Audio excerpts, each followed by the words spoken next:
जय Hind everyone. Shri Ram public school के online class में आपका स्वागत है। मैं साधना द्विवेदी।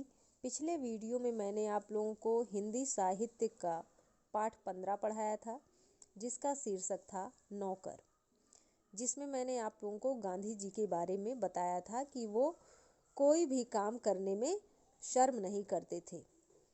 तो आज मैं आप लोगों को हिंदी साहित्य का पाठ 16 पढ़ाने जा रही हूँ, जिसका शीर्षक है वन के मार्ग में, जो कि एक सवैया है और इसकी रचना की है तुलसीदास जी ने। तो तुलसीदास जी के बारे में तो आप लोग जानते ही होंगे। तुलसीदास जी वही हैं जिन्होंने श्री रामचरितमानस की रचना की है।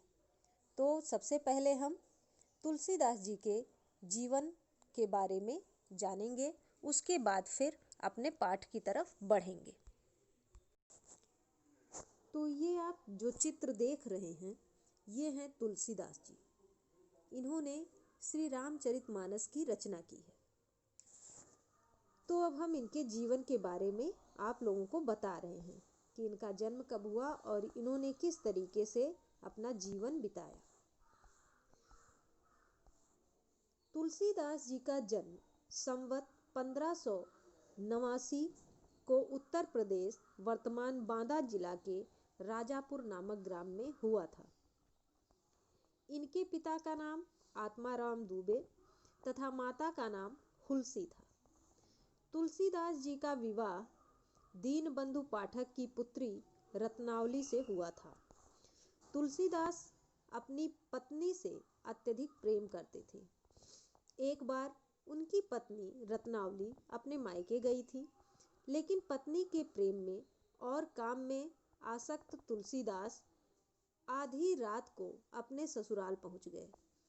इस पर रत्नावली ने तुलसीदास को फटकार लगाई, लाज न आई आपको दौरे आए हो नाथ, जिससे इनका जीवन ही परिवर्तित हो गया। पत्नी के उपदेश से तुलसी के मन में वैराग्य उत्पन्न हो गया। तुलसीदास जी के गुरु बाबा नरहरिदास थे, जिन्होंने उन्हें दीक्षा दी थी। इनका अधिकांश जीवन चित्रकूट, काशी तथा अयोध्या में बीता। तुलसीदास के बचपन के बारे में अब मैं आप लोगों को बताती हूँ। जन्म लेने के बाद प्रायः सभी शिशु रोया ही करते हैं, किंतु इस तुलसीदास जी ने जो पहला शब्द बोला वह राम था। अतएव उनका घर का नाम ही राम बोला पड़ गया। माँ तो जन्म के बाद दूसरे दिन ही चल बसी।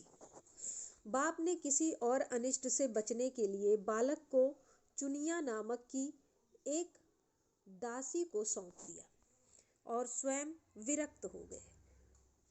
जब राम बोला 5.5 वर्ष का हुआ तो चुनिया भी नहीं रही। वह गली गली भटकता हुआ अनाथों की तरह जीवन जीने को विवश हो गया। इस तरह तुलसी का बचपन बड़े कष्टों में बीता। अब मैं आप लोगों को अभावग्रस्त बचपन, उनका किस तरीके से बचपन अभावग्रस्त बीता, इसके बारे में बता रही हूँ। माता पिता दोनों चल बसे और इन्हें भीख मांगकर अपना पेट पालना पड़ा था। इसी बीच इनका परिचय राम भक्त साधुओं से हुआ और इन्हें ज्ञानार्जन का अनुपम अवसर मिल गया। तुलसी भ्रमण करते रहे और इस प्रकार समाज की तत्कालीन स्थिति से इनका सीधा संपर्क हुआ। इसी दीर्घकालीन अनुभव और अध्ययन का परिणाम तुलसी की अमूल्य कृतियां हैं। तो उस समय के भारतीय समाज के लिए तो उन्नायक सिद्ध हुई ही। आज भी जीवन को मर्यादित करने के लिए उतनी ही उपयोगी है। जो उनकी कृतियां हैं वो भारतीय समाज के लिए तो उन्नायक सिद्ध हुई ही, आज भी जो लोग हैं उनके जीवन को मर्यादित करने के लिए भी वो उतनी ही उपयोगी है। तुलसीदास द्वारा रचित ग्रंथों की संख्या 39 बताई जाती है। इनमें रामचरितमानस, कवितावली, विनय पत्रिका, दोहावली, गीतावली, जानकी मंगल, हनुमान चालीसा, बरवे रामायण आदि विशेष रूप से उल्लेखनीय है। तो ये तो रहा तुलसीदास जी के बारे में।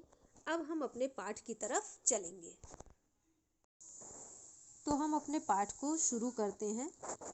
ये जो सवैया है ये उस समय के बारे में लिखा गया है इसमें जब रामचंद्र जी वन में जा रहे थे। तो शुरू करते हैं।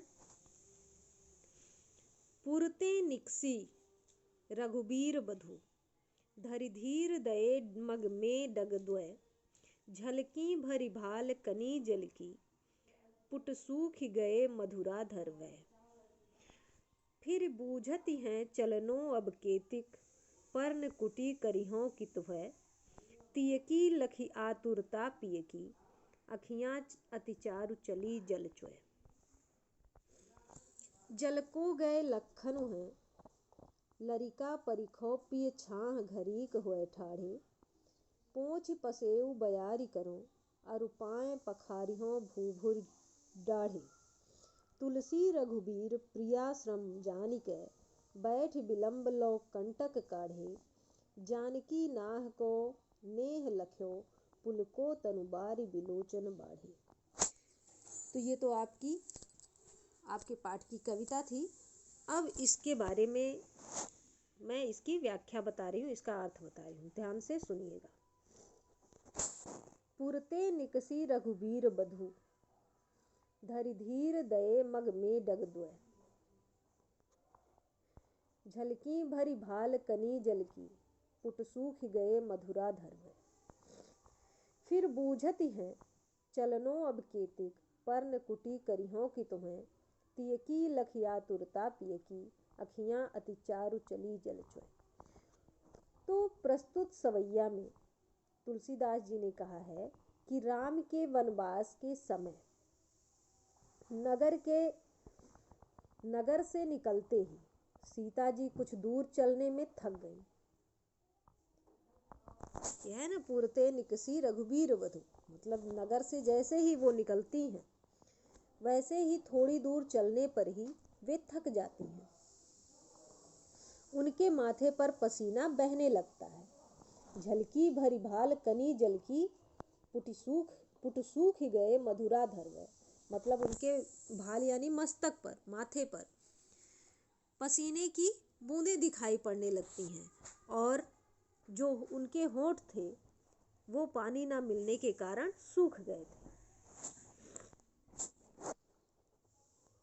वे अपने पति श्री रामचंद्र से पूछती हैं, क्या पूछती हैं कि अभी कितनी दूर चलना है और पर्णकुटी कहाँ बनाएंगे। पत्नी सीता की आतुरता एवं दुख देखकर श्री राम की आंखों में आंसू आ जाते हैं। तो ये पहले 4 लाइन की व्याख्या है। अब दूसरे जो 4 लाइन दिए हैं उसको ध्यान से सुनिए। जल को गए लखनु हैं, लरिका परिखो, पिय छाह घरीक होए ठाढ़े, पोंछ पसेऊ बयारी करो, अरुपाएं पखारियों भूभुर डाढ़ी। तुलसी रघुबीर प्रियाश्रम जानिकै, बैठ विलंब लो कंटक काढ़े, जानकी नाह को नेह लख्यो, पुलको तनुबारी विलोचन बाढ़ी। इन पंक्तियों में तुलसीदास जी कहते हैं कि लक्ष्मण जी पानी की खोज में गए हैं। लखन यानी लक्ष्मण जी जो हैं वो पानी की खोज में गए हैं। तब सीता जी अपने पति से कहती हैं कि जब तक लक्ष्मण जी पानी लेकर आते हैं तब तक आप वृक्ष की छाया में आराम कर लीजिए। श्री राम सीता जी के कहने पर वृक्ष की छाया में कुछ देर के लिए विश्राम करने लगते हैं। इसी बीच वे सीता जी के पैरों में गड़े हुए कांटे को देखते हैं। जो कांटे उनके पैर में घुस गए थे उसे देखते हैं, जिसे वे अपने हाथों से निकालना शुरू कर देते हैं। इसे देखकर सीता जी बहुत प्रसन्न हो जाती हैं। तो ये जो था ये आपकी कविता का अर्थ था। तो इसे ध्यानपूर्वक पढ़ लीजिएगा। और अब हम आप लोगों को इस पाठ में आए कठिन शब्दों के अर्थ बताएंगे। इन्हें भी अपने उत्तर पुस्तिका में लिखकर याद कर लीजिएगा। तो अब हम आप लोगों को पाठ 16 में आए कठिन शब्दों के अर्थ बता रहे हैं। इसे ध्यान पूर्वक सुनिए और अपनी उत्तर पुस्तिका में लिखकर याद कीजिए। तो सबसे पहला शब्द है पुर। पुर मीन्स होता है नगर। निकसी, निकसी मीन्स निकली। रघुवीर वधु यानी सीता जी। मग यानी रास्ता। डग यानी कदम। ससकी यानी दिखाई दी। भाल यानी मस्तक। कनी माने बूंदे। पुर माने पुट माने होठ। ये पुर लिखा है, पुर गलत है, पुट होगा। पुट मीन्स होठ। केतिक माने कितना। पर्णकुटी यानी पत्तों की बनी कुटिया। कित माने कहाँ। तिय माने पत्नी। चारु माने सुंदर। च्वय माने गिरना। लरिका मीन्स लड़का।